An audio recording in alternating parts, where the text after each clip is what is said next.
दोस्तों नमस्कार। कल का दिन राजस्थान के सियासी हलकों में बहुत तेज हड़कंप मचाने वाला दिन था।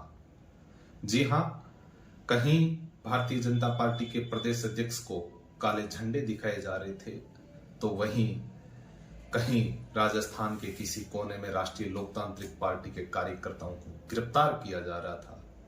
तो शाम होते होते उसी राष्ट्रीय लोकतांत्रिक पार्टी के सुप्रीमो हनुमान बेनीवाल की सुरक्षा में तैनात सुरक्षा कर्मियों को हटा दिया जाता है। इस प्रकार से ये दिन भर में चर्चाओं का दौर चल रहा था, लेकिन रात होते होते एक ऐसा वाक्य भी सामने आया जिसने प्रदेश की सियासत में एक नया भूचाल ला दिया। जी हां, मैं बात कर रहा हूं उसी एक तबादले की। नमस्कार, मैं हूं महिपाल डारा। आप देखना शुरू कर चुके हैं बोल हकीकत। आज हम बात करेंगे इन्हीं 3 मुद्दों पर कि आखिर कौन सी वजह थी जिसकी वजह से हनुमान बेनीवाल की सुरक्षा में कटौती की गई। ऐसे कौन से कारण रहे थे जिसके कारण मदन राठौड़ को काले झंडे दिखाए गए, और ऐसा कौन सा प्रमुख कारण था जो रात के 12 बजे के बाद एक प्रशासनिक अधिकारी का तबादला हो जाता है। तो आइए क्रम से इन तीनों ही बातों पे हम प्रकाश डालने का प्रयास करेंगे। इस वीडियो को अंत तक जरूर देखिएगा। तो आइए रुक करते हैं पहली खबर से कि ऐसा क्या कारण हुआ था कि मदन राठौड़ को काले झंडे दिखाए गए। जैसा कि पिछले वीडियो में आपने देखा कि हनुमान बेनीवाल का एक वो बयान जो राजस्थान की सियासत में गर्मियां बढ़ा रहा था, और उसी बयान के पलटवार में जब भारतीय जनता पार्टी के प्रदेश अध्यक्ष मदन राठौड़ ने हनुमान बेनीवाल पर व्यंग्य कसा और उनको मर्यादा का पाठ पढ़ाया, तो उसी के बदले में राष्ट्रीय लोकतांत्रिक पार्टी के कार्यकर्ताओं ने जगह जगह पे विरोध प्रदर्शन किया।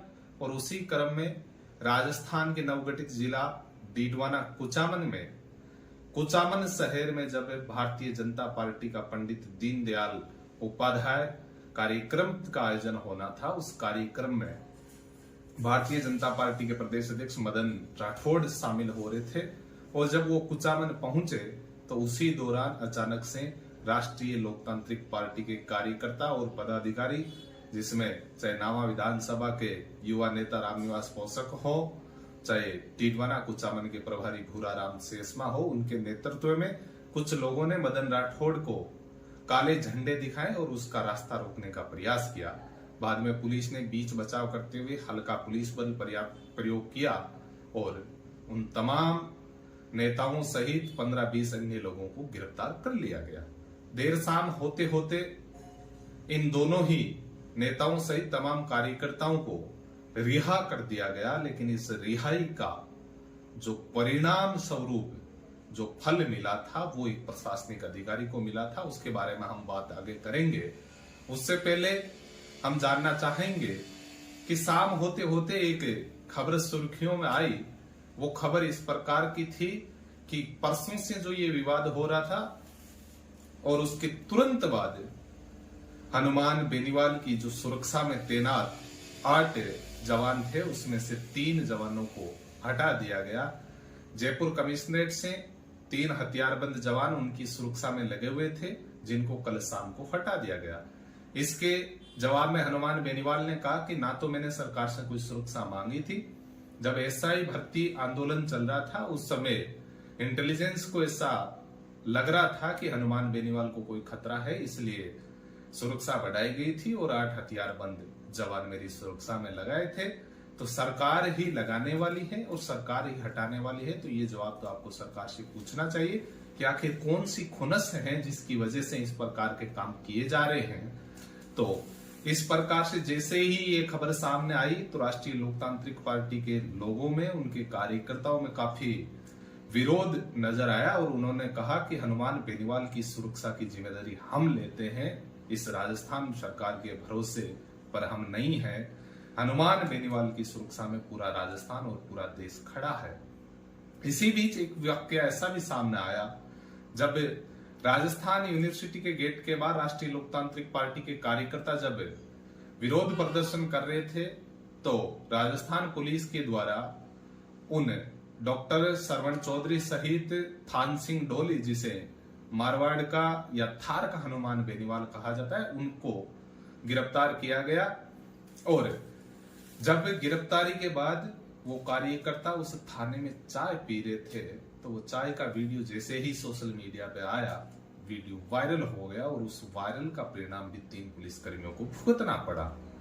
हुआ दरअसल यूं कि जैसे ही ये वीडियो सामने आया तो उन 3 जो पुलिस के सिपाही थे, जो उनको राजस्थान पुलिस के द्वारा निलंबित कर दिया गया, ऐसा कुछ सुनने में आ रहा है।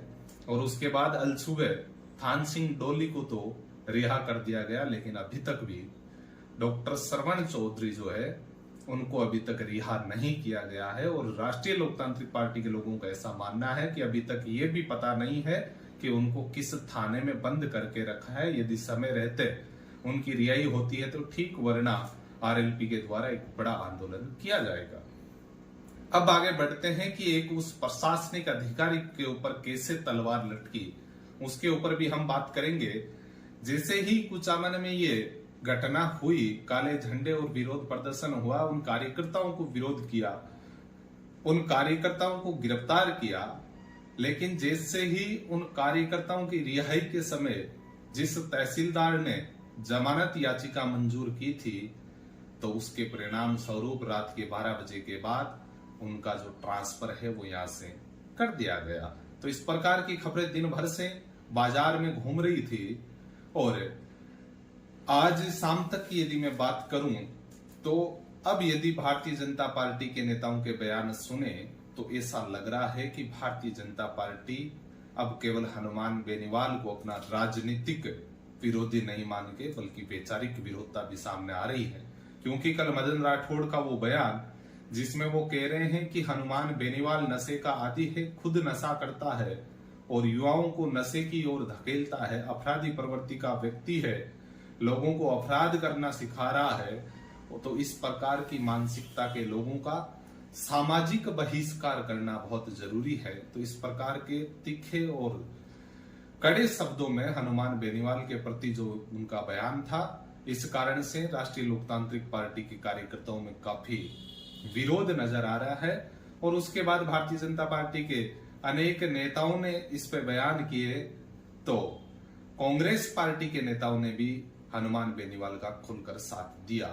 प्रताप सिंह खाचरियावास की बात करूं तो उन्होंने कहा कि एक अपोजिशन का लीडर यदि इस प्रकार की बात करता है तो राजस्थान सरकार के मुख्यमंत्री को इतनी पीड़ा क्यों होती है। वो एक आंदोलन में साधु संतों के सम्मान की लड़ाई लड़ रहे थे, तो उसमें उन्होंने कौन सा गलत बात कह दी थी। और इसी प्रकार जाकिर हुसैन गैरशाउत ने भी उनकी सुरक्षा हटाने के संबंध में कड़ा रुख अख्तियार किया और कि जो भी ये फैसला किया है वो गलत किया है।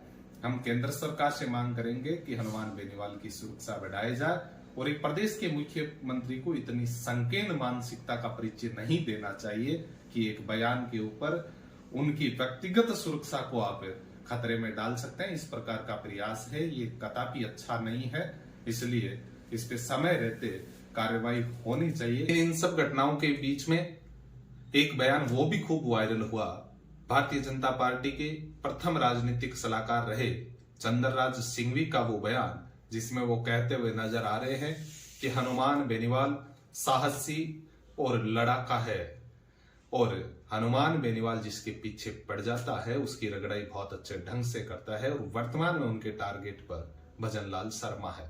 आपको बता दूं कि चंद्रराज सिंघवी वो शख्सियत है जिसे राजस्थान की राजनीति का चाणक्य कहा जाता है।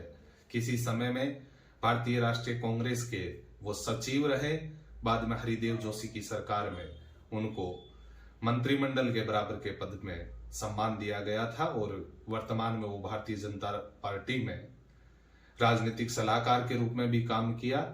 तो इस प्रकार से एक विशेष राजनीतिक सलाहकार का ये बयान आना कहीं ना कहीं हनुमान बेनीवाल की उस ताकत का ये परिचय है कि अब राजस्थान में तीसरे मोर्चे के रूप में हनुमान बेनीवाल अपनी राजनीतिक ताकत का परिचय दे रहे हैं। तो कल दिन भर से इस प्रकार की घटनाओं से, चाहे सोशल मीडिया हो, चाहे अफवाहों का बाजार हो, चाहे राजनीतिक गलियारों हो, तमाम में इस प्रकार की चर्चाएं महत्वपूर्ण रही। आपकी इस खबर पर क्या विचार हैं, आप क्या इस बारे में सोचते हैं, इसके बारे में आप हमें कमेंट बॉक्स में जरूर बताइएगा। यदि आप इस वीडियो को और हमारे चैनल पर पहली बार विजिट कर रहे हैं तो हमारे चैनल को आप सब्सक्राइब जरूर कीजिएगा। Thank you.